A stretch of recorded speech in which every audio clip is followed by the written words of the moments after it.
Hi all, and welcome to China EVs and More, where my co-host Lei Xing and I will go over the week's most important and interesting news coming out of the China EV, AV, and mobility sectors.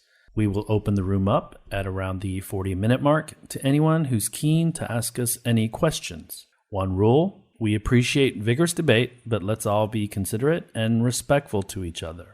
What Lei and I discussed today is based on our opinions and should not be taken as investment advice. Even if it sounds like investment advice, it isn't. We encourage those who enjoy this room to please connect with us on LinkedIn, follow us on Twitter, get the word out to your friends, and of course, tune in again next week. My name is Tu Li, and I am the Managing Director at Sino Auto Insights, a Beijing-based consultancy that helps organizations bring innovative and tech-focused products and services to the transportation and mobility sectors.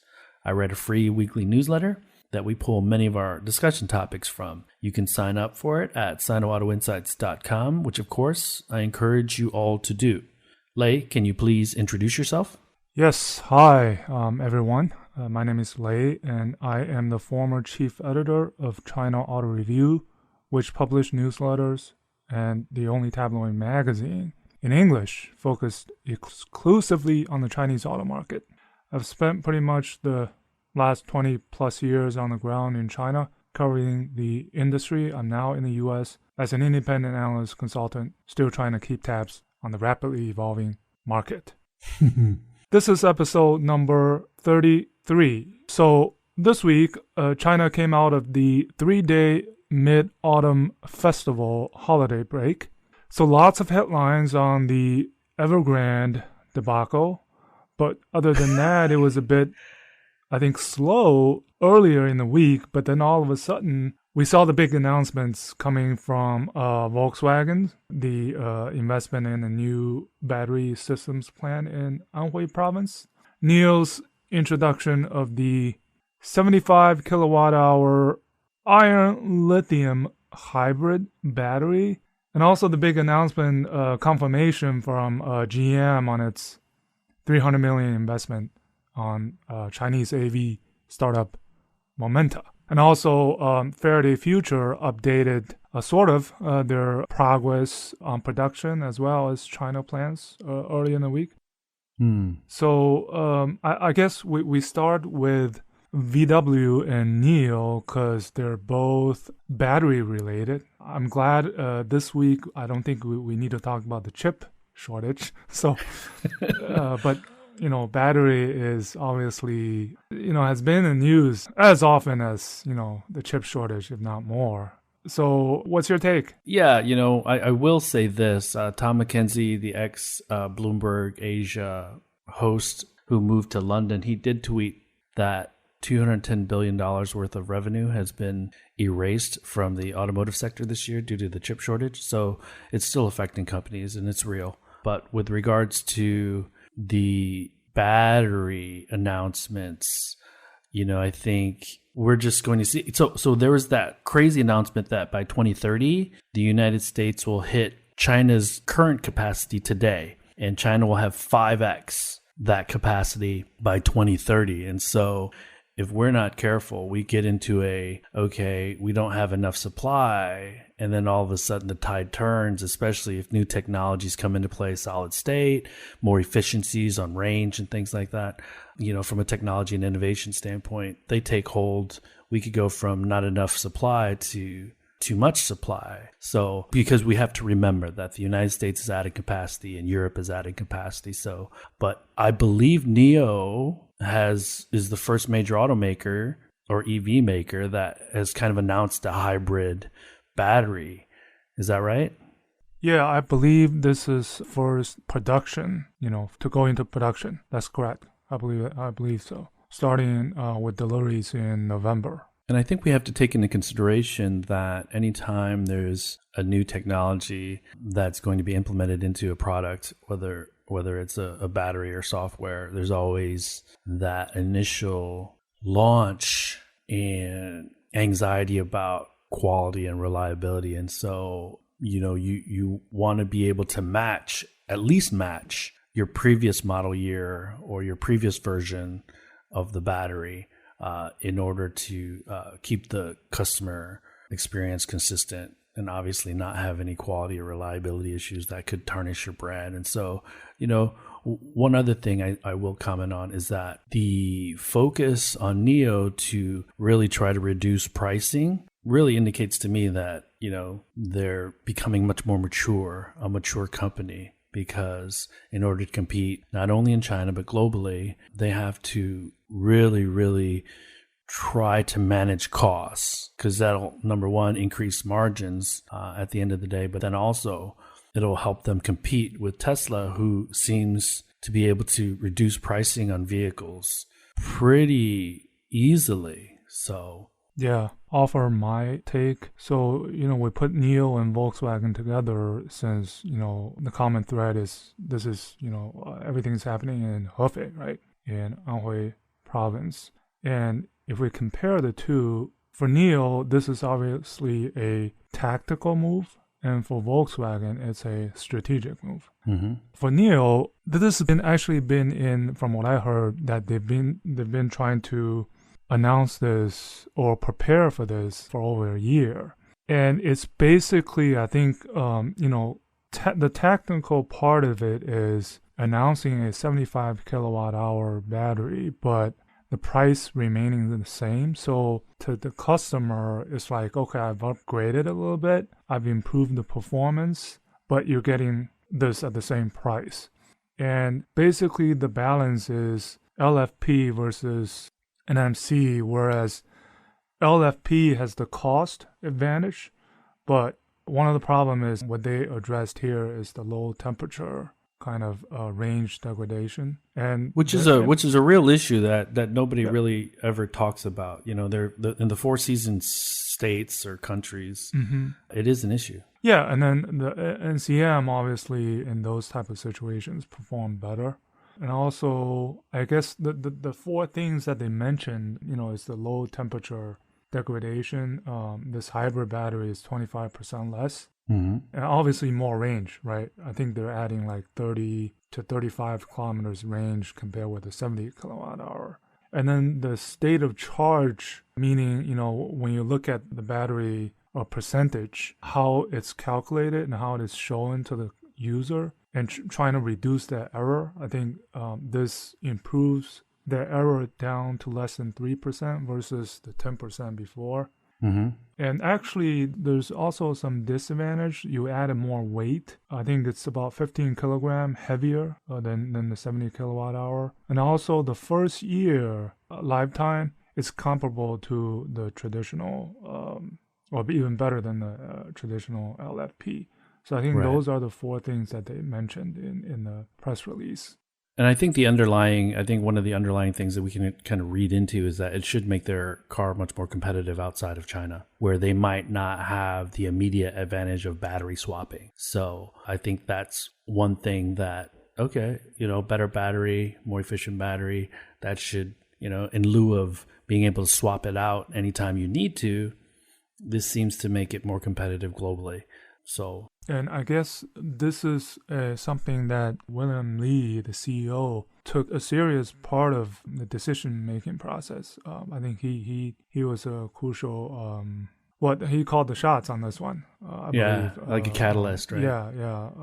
So this was a year in the making. I'm sure there was a lot of, working with CATL. Because CATL, when they announced the sodium-ion battery, they also talked about putting this into kind of a hybrid format.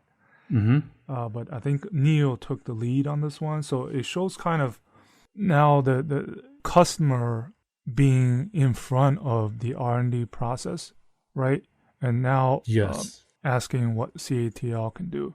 But all of this is trying to put kind of both the advantage of LFP and the NCM into one battery format. So I think we're going to probably see more of these coming.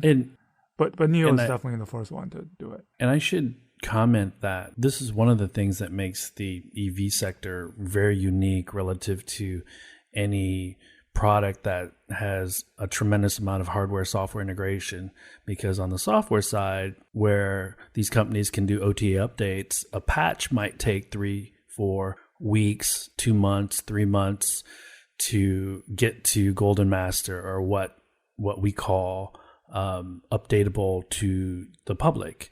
Whereas something like this, a semi-serious battery update, could take 12, 14, 18 months to validate and to evaluate and test. So this is why EVs are so unique, and so one of the reasons they're so difficult and challenging from a manufacturing and a development standpoint, because the scrutiny of batteries on a vehicle anyways is pretty extreme. And so for them to look long-term out, this decision to pursue this was probably 18 months in the making, or 12, 14 months in the making, right? Yeah, and this can't happen without the battery swapping business model. Mm-hmm. So that's the underlying advantage that NIO has that other people don't really have. And being able to just, swap your older battery for this new battery, right? Right. Yeah, and this is something that Volkswagen, will be looking at it and say, that's the speed of China. And Tesla has to deal with that too, right? Because they have these upgrades and then people get upset, right? But, going back on the other side to the Volkswagen side, the strategic move, I see now this pendulum swing kind of toward this Anhui as Hefei production base. They have this majority-owned MEB plant, right? And now this wholly-owned battery plant right next to it. And this pendulum is swinging in the sense that Volkswagen also need speed. So they're majority owned and the wholly owned decision making is supposed to be faster.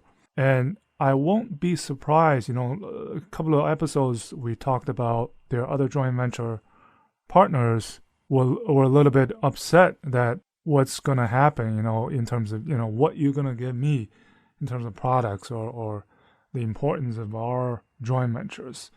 Yeah, it's less about lip service and kind of consensus, and we're just going to go our own way, right? Yeah, and then Volkswagen also has to think about speed. So everything, if it's wholly owned, and if you look at Tesla, they had the speed, right?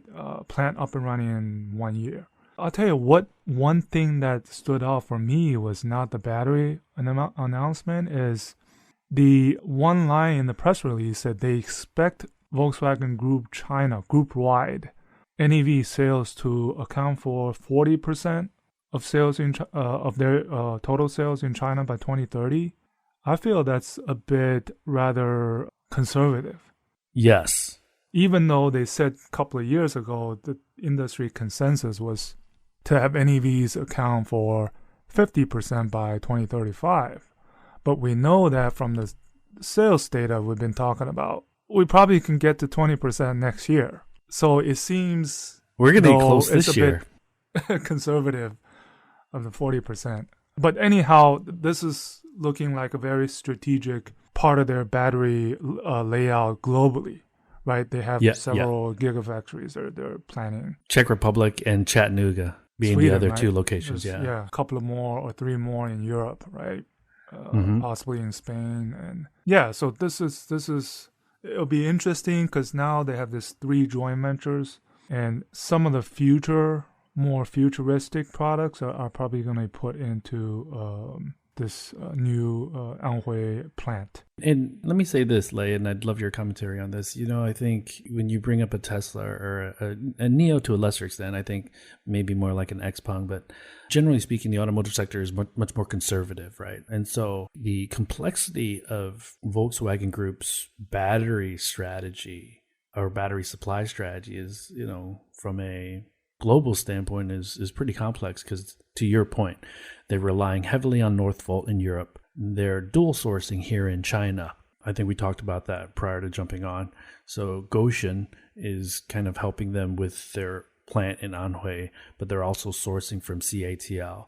So I understand that they're trying to mitigate risk, but it also increases the level because adding a supplier to such a major component, there are software issues. There's going to be a lot of bugs because of compatibility issues between each of these 3 different platforms. And so we haven't even talked about the United States yet. So, I understand the need to mitigate risk and spread that risk among different suppliers. But for such a strategic commodity number one. And if we're talking about going fast, this is kind of anathema to doing that. So I still believe traditional automakers, they pay a lot of lip service to moving faster, but Tesla is showing them how to do it, and they still can't get it done. So, or Tesla, XPeng, NIO, you name it, these EV first companies. So I mean, do you think that it's prudent for them to have so many suppliers globally, or do you think that they should concentrate and focus a bit more on, two key partners for batteries? If we compare, for example, Tesla, right? Elon is, saying, we're trying to build our own cells, 4680 cells, but at the same time, we need the Panasonics, we need the CATLs, right? But I think for companies like Volkswagen and these German companies and Daimler and BMW, I think each of them has one strategic partner. So I think CATL, I think BMW really helped them get on the map, so to say. And the fact that Volkswagen, and the Ningbo government also helped them a lot too. Yeah. And Volkswagen invested in Goshen, right? So this is a strategic move. And Daimler invested in Faraday, right? And this is all part of trying to ensure what's going to happen in China locally, just in time, right? This is exactly Volkswagen's play. CATL, other parts of Volkswagen, I think maybe they're more global play, because a few years ago, Volkswagen confirmed that CATL was one of their, like a huge amount of euro investment in batteries, and CATL was part of one of the suppliers. They confirmed it. But Goshen is obviously they're based in Hefei, and they already have this relationship with JAC based in Hefei. So it's kind of like bundling together, one location, trying to simplify things a bit just in time. Their relationships in China with OEMs and partners is evolving for sure, right? And that's why, I said that this Anhui place is Volkswagen's opportunity to become the next Tesla in terms of having a wholly owned vehicle plant. They have 75% shares in the Volkswagen Anhui vehicle plant, but I won't be surprised if they do something with the other 25%, because really JAC they don't really have much role to play in this specific venture. And I think it's a pretty bold thought to believe that they might be able to succeed without the help of FAW or SAIC. That's the dynamic at play when you have three different Chinese partners, and when the other two JVs are contributing to all your sales and profits, right? Yeah, 50% of their global profits come from China. So you want to talk Evergrande, or as some media outlets call it, Evergrande? Yeah, it must be. Was it one of the podcasts? That one of the. I think Wall Street Journal had this pod where the guy was like Evergrande. That sounds actually pretty nice. Makes me think of Starbucks. Evergrande. Yes. A new size. Yeah. I don't know. I mean, Evergrande, I'm no expert on the group part of it, because when I see there's these numbers all over the place, their interest payments, how much they're missing, how much debt they're having, how much liabilities, how much unfinished projects. I heard one number was that their unfinished projects, real estate projects alone, are like 200 billion, and their liabilities like 2% of China's GDP. Yeah, like a couple of trillion renminbi. I mean, one thing is certain, that they're over leveraged. And if we talk about their auto ambitions, it's over ambitious, definitely, and over promised. Well, I think both. Go ahead. If we compare, we're talking about both Evergrande and Faraday Future. If we compare the two, I even think Faraday Future has a better chance of making it than Evergrande on the EV side. Even though it's just mind-boggling that Evergrande NEV got to the valuation it did over the last 8 months. And now it's trading at, I believe, almost like a tenth of what its all-time high was. And I think you and I have both seen or heard that the NEV subsidiary is not paying its bills or its staff any longer, and in order for the parent company to conserve cash.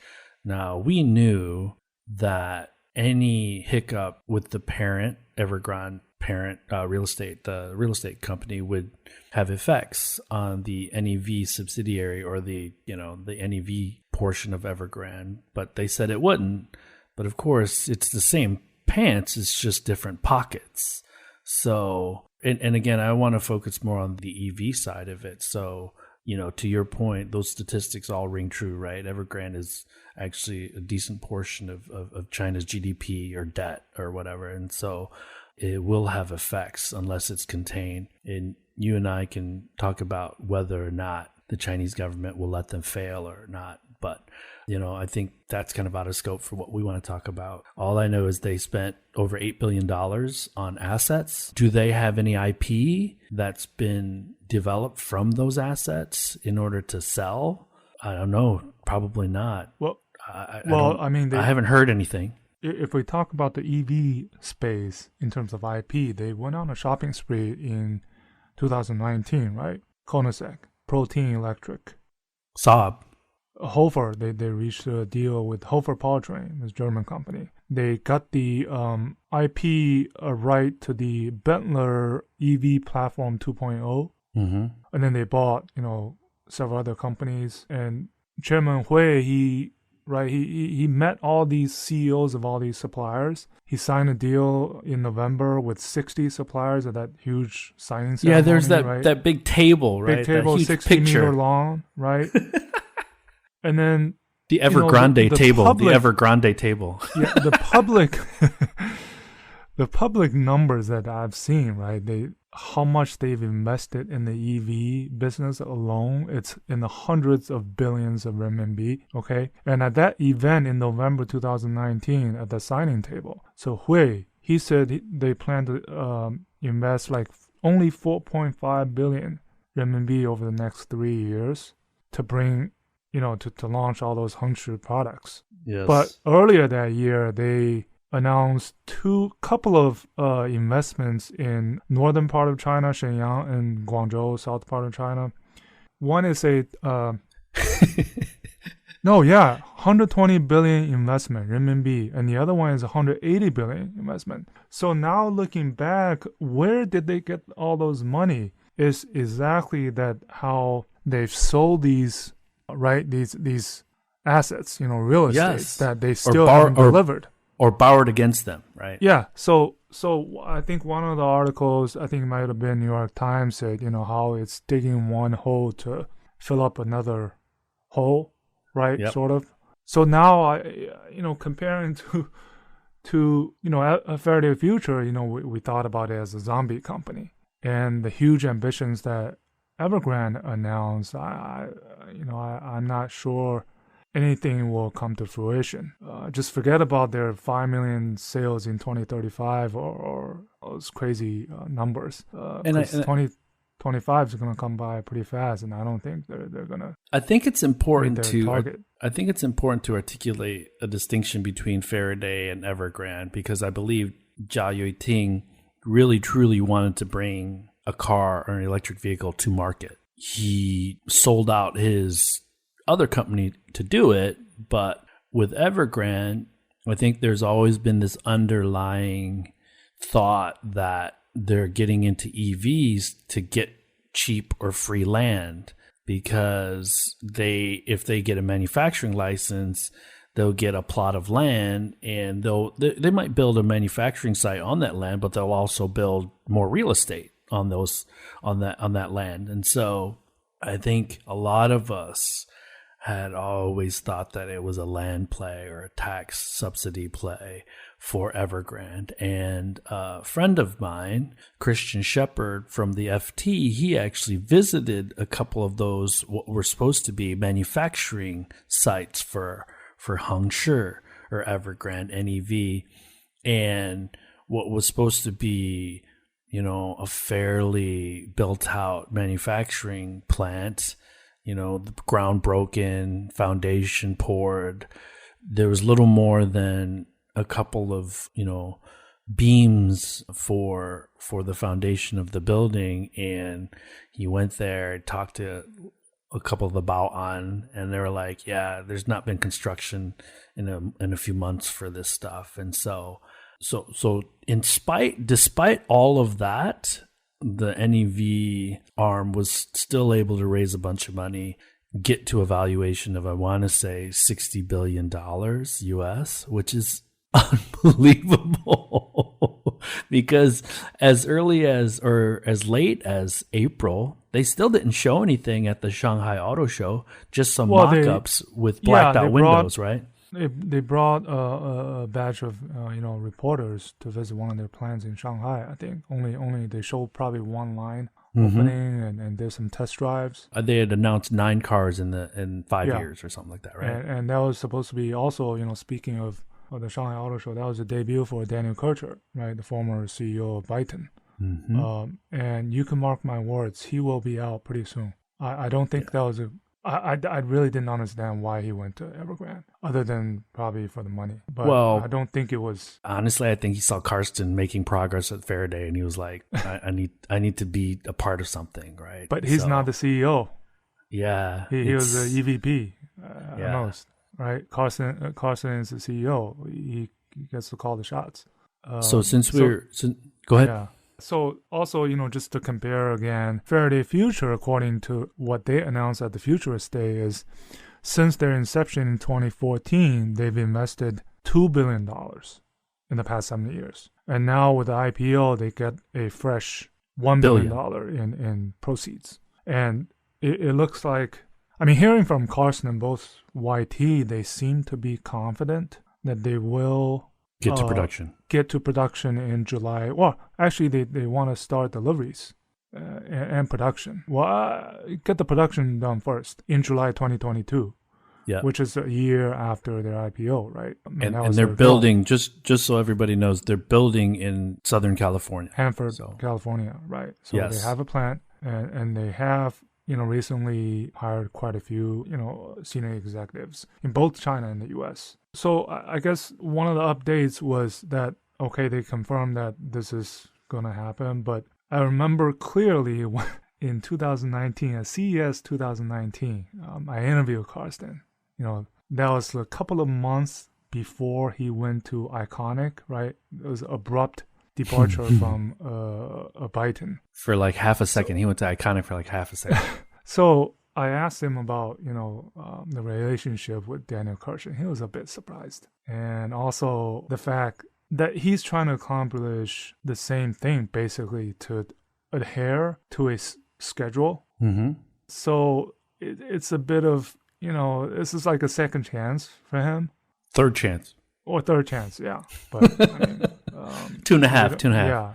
So, I'm kind of, crossing my fingers that he gets to accomplish something. The interesting part about is the Futurist Day is because of the time difference, they also had a Futurist Day in China, where the China CEO, the former Chery Jaguar Land Rover EVP, appeared in public for the first time since joining in March. And what's been happening in China is obviously the announcement with Geely, right? That they've reached a kind of a acceptance part of the technology cooperation, because in January they announced the deal, right? Of working together, possibly contract manufacturing their future vehicles, and also the use of the Geely's SEA platform. And one interesting thing that the CEO shared was that they still have a lot of China employees that they've been working at home, and many of them are getting paid 3,000 RMB a month since 2018. So YT left China in 2017. Yeah. So this is over the last 3.5 some years that they've been working at home, and even including the top researcher or technical guy in charge of China. He's getting 3,000 RMB a month in kind And of stipends.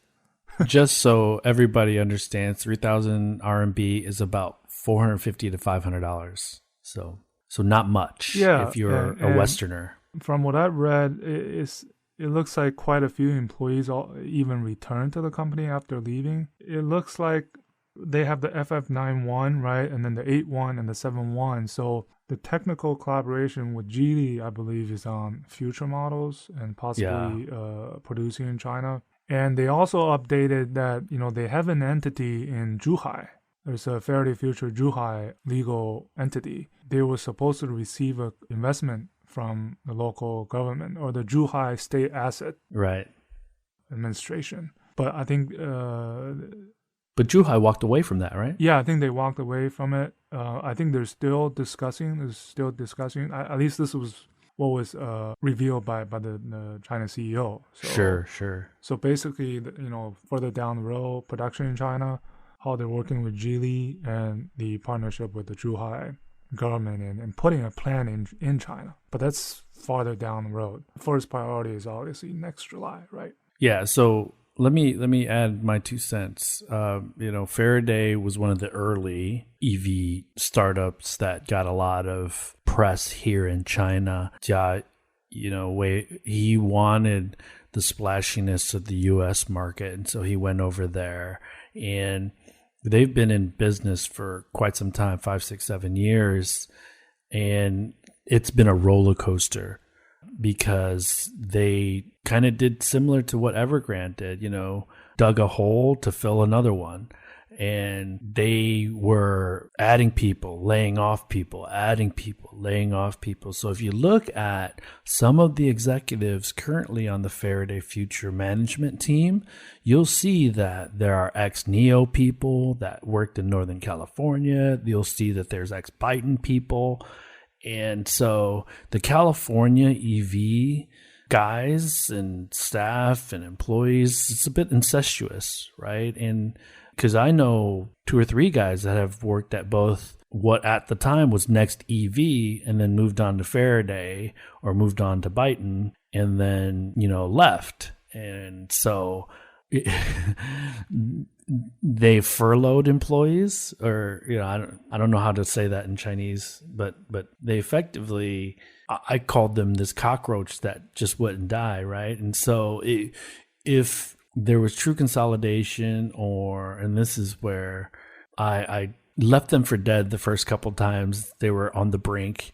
And then I was kind of ironically rooting for them because this is a bold vehicle, the FF91, and the price point is astronomical. It's $120,000, $140,000. And so they're not going to make enough money on this vehicle to plow into R&D for the smaller, more affordable cars. And so they're relying on this vehicle to give enough excitement and increase their share price so they could either offer more shares to the public to raise money or borrow against their market cap in order to fund future R&D and future production. So it's a bold move for them to be so targeting such ultra high segment, especially when it comes to them starting the FF91 sales in the United States, because I don't know at that price point, $140,000, $150,000,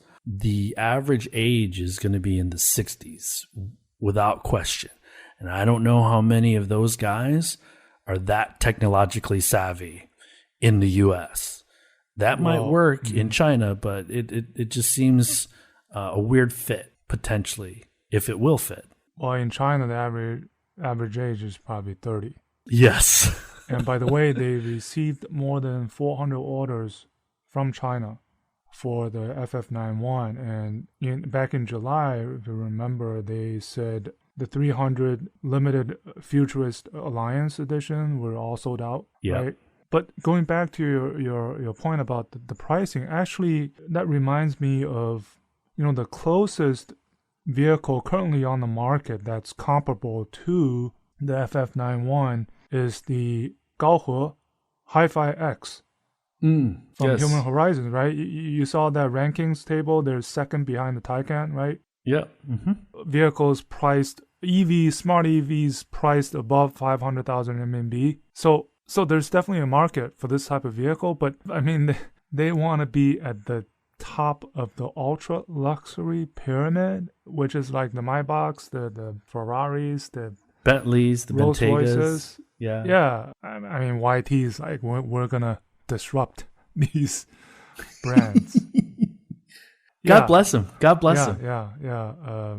But I think there's definitely a market, obviously, but it's just this execution for production and you know, and also importing this model into China. Yeah, like I The said, whole man. process. I don't know how much it's going to cost. At least a couple of million RMB. I'm sure there will be buyers, but then I want to take a look at it. You were lucky enough to actually kick the tires, get inside, and check things out. But that was years ago, right? So that was that was last year. That was last January year. 2020 when I went to CES. I test rode in it. Yeah. I just cringe a bit though for any vehicle that's supposed to be that technologically advanced, especially for a startup who's never launched a vehicle before, to rely on software to do so much to create an engaging customer experience. I just think it's just going to have a lot of bugs, and it can't have a lot of bugs if it wants to lean on or hang its hat, or Faraday wants to hang its hat on the FF91. It needs to be a hit right away because, you know, at that price point, there are a lot of, I won't say a lot of choices, but there are choices that are pretty premium. So that aren't as, you know, technologically advanced or innovative from a software standpoint. But I believe that remains to be seen in the United States if the 70-year-old consumer or 65-year-old consumer is ready for that. I think, like you said, China is much more open to that because the hi-fi shows that, right? Yeah, and then if we compare the sort of, you know, the leading, you know, in China, there's the big five. We call the big five, right? NIO, Li Auto, XPeng, Neta and Leap, Leap. Leap Motor, right? So here in the US, then there's FF, Lucid, Rivian, Fisker, and I don't know, Karma, Canoe, if we want to include those. But the big, you know, 5 or 6, whatever, in the US, they're at the stage where the Chinese big five were maybe at the 4 years ago. Yeah, 3 or 4 years ago. And the Chinese big five have proven themselves, but none of these US, maybe Rivian is the closest, right? You know, Lucid's supposed to be right after. Yeah. But I believe that US's big five or big four have a much smaller window to establish themselves because the Hummer's going to be coming out right on the heels of, and then the F-150 Lightning is going to be coming out. Whereas NIO, XPeng, WM, Li Auto, they had a few years before the legacies came in and said, nope, we're bringing in products too. Mm-hmm. So the last thing that they need is pressure on pricing and not being able to get their messaging and positioning out there because they're getting squeezed out by not only the American legacies, right? Because now we're also talking ABB in the United States. So the e-trons, the Taycans, the Daimler EQSs. And so I think this is where it'll be a bit more brutal for the EV startups in the US market immediately, whereas NIO and those other companies got a chance to kind of build at a pace that was manageable for them. Yeah, I agree. So another perspective looking at this is in China, the new smart EV big five is definitely clearly they're leading the way. Okay, yep. Whereas the incumbents, they're trying to catch up. But here in the US, it's not that clear cut. It's right. I think they're kind of on the starting line, but you know, with the Ford and GM, with all the new, you know, the Lyric, F50, 150 Lightning, you see this wave coming, and the big 4 or 5 here are not that much ahead. You know, we don't talk about Tesla, but so that's kind of the difference in dynamics in the two different markets. Right on. Yeah, but again, FF, I feel like, at least from looking at it now, they're much more credible than Evergrande, than Hongqi. Let me ask you this. So just to give people an understanding of scale, in 2019, China vehicle sales was about 22 million cars. In the United States was about 17 million. The number one and number two markets in the world. Do you think these U.S. guys, Rivian, Lucid, to a lesser extent because they're also selling at $110,000. So they're not probably going to get to 10,000 a month, but like a Rivian who's selling at 70,000, at least their initial vehicles are around $70,000. Do you think they'll be able to quickly get to 10,000, whereas the guys here are, I won't say struggling, but taking their time to get to 10,000 units a month? I think it will probably be a bit slower. Just again, going back to my last comment that these incumbents, I think they still wield much more power here than the incumbents in China. I believe, and I don't know that in terms of younger demographic embracing and accepting these new types of technologies and cars, I think is much slower here, and the trust. I don't think it's there yet. So I think for the Lucid, for the and the other $100,000 priced vehicles, and we have to. I would think it's probably much more slower. And we have to give credit to Rivian because they did get to job one, right? So Lucid, Faraday, a lot can happen between now and job one. So there could be delays, there could be chip issues, there could be software issues. And so it's actually a pretty big deal, in my opinion, that Rivian did get to job one. And we're already starting to see on Twitter these accident pics because there's a Rivian truck that got... that got into an accident and it was posted on free Twitter advertisement. Already. Yeah, so and do you think they'll be as aggressive with going international, or do you think they'll focus on the US market a bit longer than some of these Chinese EV companies? Because I feel that the Chinese EV companies see an opportunity, but it's still a little bit early for them to be dividing their focus on these two, Europe and China, from a sales standpoint. What do you think? Yeah, I think they will be focusing in the U.S. for quite some time to come. One part of the reason is the type of vehicles they're selling, like pickups, right? F-150, though pickups are popular, these parallel imported pickups are pretty popular in China. But lo and behold, I'm sure there will be a Rivian coming out of China. Meaning someone that comes out with the electric pickup. Oh yeah. Whether it's Great Wall or somebody else, I don't know, but I guarantee you Great Wall's already working on something. So they will probably focus on the U.S. market first. And the international ambitions of these U.S. startups are much less. Maybe with the exception of FF and Fisker, are much less than their Chinese counterparts. Sure. But I will say this: there has been a Rivian R1S spotted in Oz recently, so testing in Australia. So okay, yeah.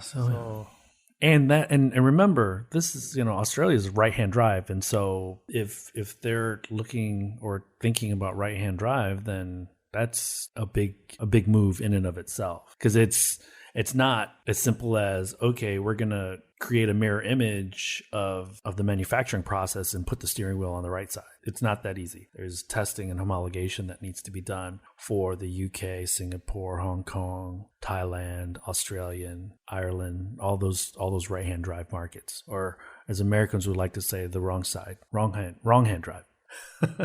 Yeah, first priority is definitely producing meaningful numbers of vehicles and delivering them and making sure they're good quality, right? If you look back how NIO, how XPeng, how Li Auto, how they started, and how they had to face certain hiccups along the way. I'm sure they'll get these companies here will get their fair share of those hiccups. It's not going to be a smooth ride.